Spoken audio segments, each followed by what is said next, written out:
Assalamualaikum warahmatullahi wabarakatuh. Jumpa kembali dengan saya Nia Elis Hamidah. Kali ini saya akan menjelaskan tentang aksi nyata modul 1 tentang prinsip pengajaran dan asesmen atau umum. Topik 1 menerapkan prinsip understanding by design pada pembelajaran. Apakah yang dimaksud dengan prinsip understanding by design pada pembelajaran? Yuk mari kita pelajari bersama-sama ya. Prinsip understanding by design merupakan suatu kegiatan dalam merencanakan pembelajaran yang lebih menekankan pada pemahaman yang mendalam pada materi pelajaran terhadap peserta didik. Dalam hal tersebut, guru perlu memperhatikan 3 tahapan penting dalam penyusunan perencanaan pembelajaran. Di antaranya sebagai berikut. Langkah yang pertama yaitu menentukan tujuan. Langkah kedua, menentukan asesmen, dan langkah ketiga, merancang kegiatan.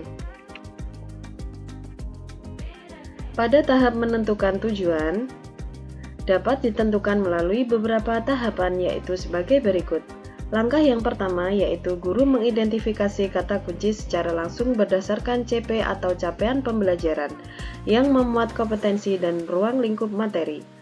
Kompetensi mengarah pada kemampuan atau keterampilan yang perlu ditujukan untuk murid dalam pembelajaran. Ruang lingkup materi berkaitan dengan konten yang perlu dipahami murid pada setiap unit pembelajaran.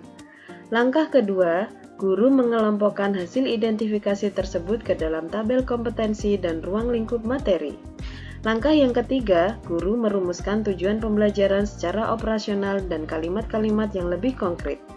Langkah yang terakhir, guru perlu memperhatikan karakteristik mata pelajaran yang diajarkan, karakteristik murid, konsep atau topik yang dipelajari murid, dan konteks lingkungan belajar.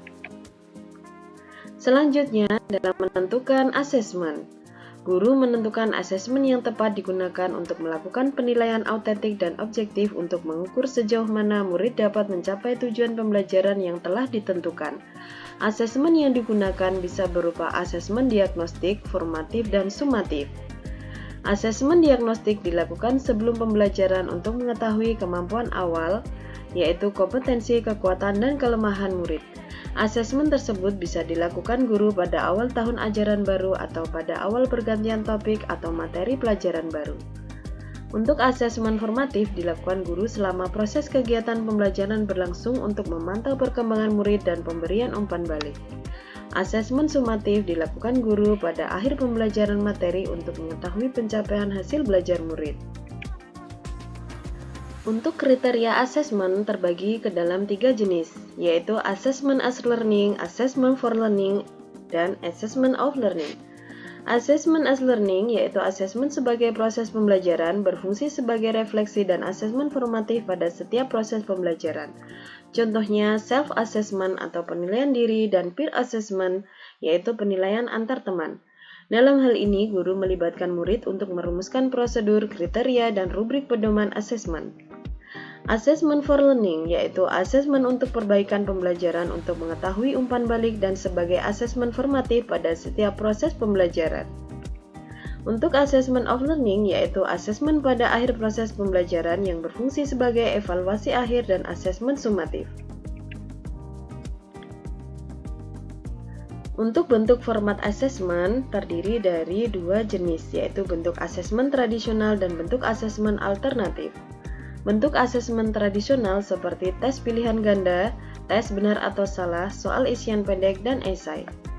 Bentuk asesmen alternatif seperti tes menggunakan pertanyaan terbuka, bermain peran, demonstrasi, praktik, proyek, dan portofolio. Dalam proses asesmen, guru bisa melibatkan murid, staf sekolah, dan orang tua murid. Langkah selanjutnya yaitu tentang merancang kegiatan. Guru menyusun rencana kegiatan pembelajaran terstruktur yang mendukung pencapaian tujuan pembelajaran yang telah ditentukan. Rancangan kegiatan tersebut ditujukan untuk meningkatkan motivasi belajar murid, menstimulasi keterampilan berpikir kritis, dan menciptakan suasana pembelajaran yang aktif, efektif, dan menyenangkan. Guru perlu memberikan umpan balik pada kegiatan belajar murid sehingga mereka dapat memperbaiki dan mengembangkan pemahaman yang didapatkan. Guru perlu menjadi fasilitator yang siap memfasilitasi kebutuhan belajar murid. Guru juga harus siap memperbaiki perencanaan kegiatan pembelajaran selanjutnya.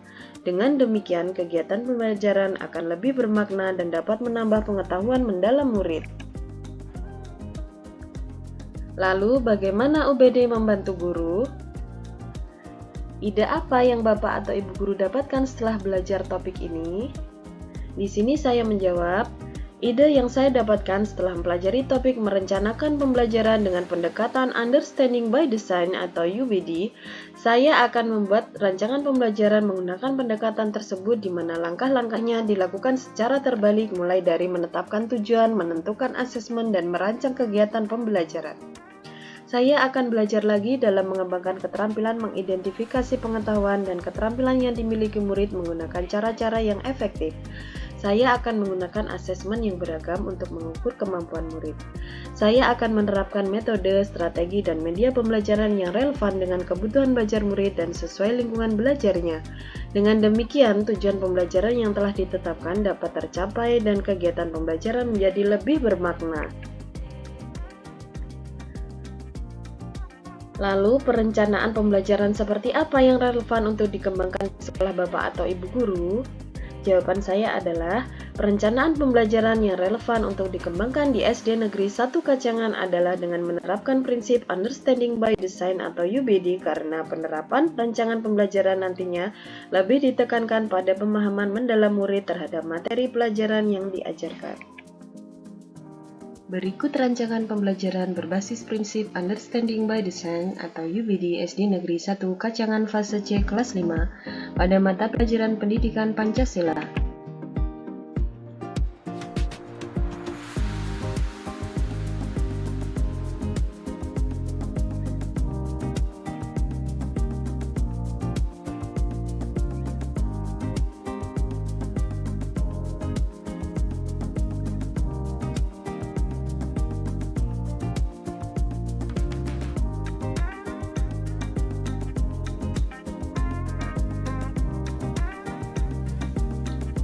Terima kasih sudah menyaksikan. Wassalamualaikum warahmatullahi wabarakatuh.